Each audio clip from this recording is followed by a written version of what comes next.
Samantala, Senador Bato de la Rosa pwede raw ipa-aresto ng Senado kung may isang importanteng isyong kailangang pagbotohan. Magpapalitan si Mean Corbera. Mean. Maaari raw ipa-aresto ng Senado si Senator Ronald Bato de la Rosa na ngayon ay nagtatago dahil sa umano'y warrant of arrest ng International Criminal Court. Pero sabi ni Senate President Vicente Soto, maaari lang itong gawin kung may importanteng issue o panukalang batas na kailangan pagbotohan at kulang ang kanilang numero. Inilimbawa ni Soto ang nangyari noon kay dating Senator Ramon Bongrevilla Jr. Ayun, nangyari na pala to dati, no? Talagang ipapa-aresto. Handa nilang ipa-aresto, hindi not necessarily dahil Duterte block siya, hindi. No, ito po ay kinagisnan na, no? Kinagisnan na nila. Hindi porket senador ka, pag merong warrant of arrest, hindi ka na ma-aresto, di ba? Hindi po gano'n, no? Ito, sinusunod lang naman nila Senate President Tito Soto, itong mga dating kinagisnan, dating kinagawian, no? At dati na po itong nangyari. Sabi nga po niya, kay Bong Revilla, no? Senator Bong Revilla. Pakinggan pa po natin. Na ipinahabol sa mga tauhan ng Senate Sergeant at Arms ng Senado at pinagsabihang arestuhin kung hindi babalik sa Senado para bumoto. Hindi lang anya ito magagawa kung ang isang senador ay nasa abroad. Pag-amin naman ni Soto, hanggang ngayon wala pa silang komunikasyon kay De La Rosa. Wow. Grabe, no? Todo magtago pala to. Hindi. Alam ko may GC sila yung mga senador. May GC sila. Tapos minsan nga to, nag-live na dun si diba? Sino ba? May nag-live na daw dun na senador Tapos, syempre, malamang meron pa rin ngayon, di ba? At mukhang hindi po nagpaparamdam itong si Senator Bato de la Rosa. Alam niyo na kung bakit, no? Grabe namang matatakutin itong si Bato de la Rosa. Yan, sabi po ni Remy. Yan, tingnan nyo. Sabi ni Remy, Bato, abusado. Totoo naman, no? Totoo naman, abusado na. Isipin mo, sumasahod ka ng 300,000 per month. Wala kang ginagawa. Hindi ka nagpapakita. Ni hindi alam ng mga katrabaho mo, kapwa mo senador na kung nandito ka pa, di ba? Di ba? Hindi makatwiran po yan kasi sa normal na manggagawa, ma-absent ka lang ng 2 araw, pwede ka nang walang paalam, awol ka na, di ba? Tatanggalin ka na sa serbisyo, di ba? Ayan, shout out kay Emotera, thank you very much. Yan, shout out po kay Caroline Makina, good evening, BK. Let's go. Yan. Ayan, buti nakahabol po kayo. Unang topic po natin ito, si Bato de la Rosa, no, handang ipa-aresto ng Senado, no, na yan mismo galing po yan kay Senate President Tito Soto, no. So wala pong walang palakasan dito kasi dati po ganyan na rin, no. Kinagisnan na po nila yan. Nangyari na nga daw po nung panahon nila Senator Bong Revilla. Panoorin pa po natin. Ilang beses niya na daw itong tinex noong nakaraang taon para kumustahin at itanong ang desisyon sa may nawakang komite pero wala siyang natanggap na anumang reply. Diba? Yung umabsent ka is one thing.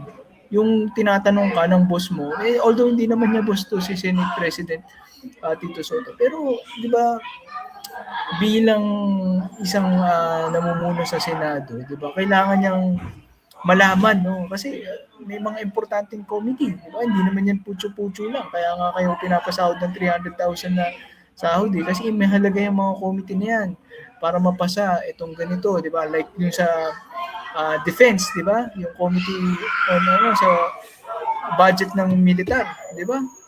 Budget ng defense, di ba? Siya may hawak nun, wala siyang paramdam, di ba? Pwede naman niya sabihin, pasensya na, hindi po ako makakapunta, ganito, ganyan reason ko, o kayo po muna humawak ng committee. Di ba? Hindi yung mawala ka, tapos bahala na kayo, di ba? Hindi po magandang asal po yan, no? Tama ba? Hello, my beautiful Cereza Force family, sabi ni Miel. Bato, di ba matapang ka ngayon, TNT ka. Yan, sabi ni Chai Cher. Totoo, di ba? Di ba? Siya mismo nagsabi dati nung tinanong siya tungkol kay ang pangalan nun? Zaldico. Yan. Noong panahon ni Zaldico, tinanong siya, Sir, pag ano ba, sign of guilt ba yung paglipad? Oh. Sabi niya, oo, mukhang sign of guilt yun. Kasi kung wala ka namang kasalanan, ba't ka magtatago? Di ba? Yun yung, itingin mo, baka may multo. Di ba? Di ba? Sign of guilt kapag ikaw ay, bigla kang mawawala, no? Hindi mo kailangan pumunta sa ibang bansa eh. Pero kung nagtatago ka na, sign of guilt na rin yun, di ba? Yan, silip lang ako kasi time to cook na, sabi ni Miel 143. Yan, pasarapin niyo po at mamaya pagbalik niyo po, no, pwedeng naman kayo mag-team replay dito sa Birahan PH. Okay, sis Mel, yan. Di ba? Di ba? Di ba sign of guilt yun? Ngayon, balik sa kanya yung mga pinagsasabi niya. Di ba? Akala natin matapang tong taong to. Make my D! Pero wala pala. No? Tanging asawaan niya nito na si Nancy De La Rosa ang nakakausap niya bilang miyembro ng Senate spouses pero wala silang balita tungkol sa senador. Narito ang bahagi ng pahayag ni Senate President Vicente Soto.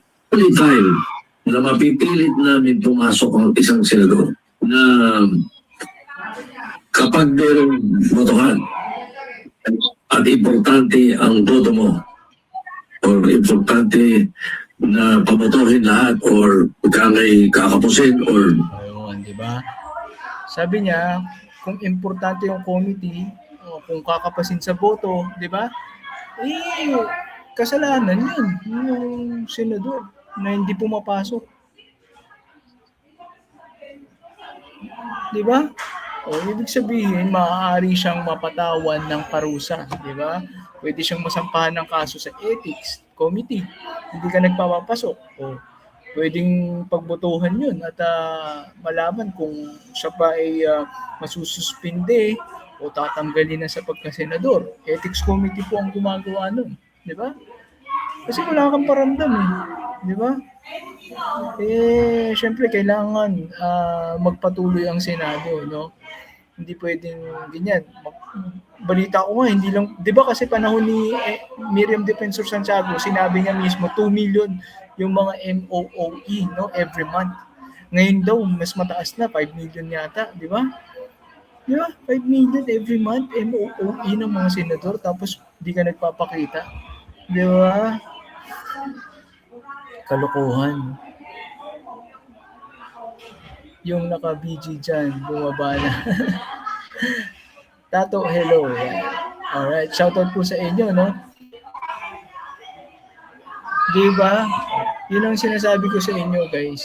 Yun ang sinasabi ko sa inyo. Kung wala naman pong dahilan, wala naman kayong kasalanan, mabuti pa, magpakita kayo, di ba? Kung ano man yung kinakaharap nyong kaso, hayaan nyong litisin kayo, di ba? Yun naman talaga eh. Pero itong si Bato de la Rosa, umatras yung itlog. Umatras ang itlog ni Bato de la Rosa. Maingay ba sa background to? Medyo naririnig nyo naman. O sa baba sila medyo maingay. Alright?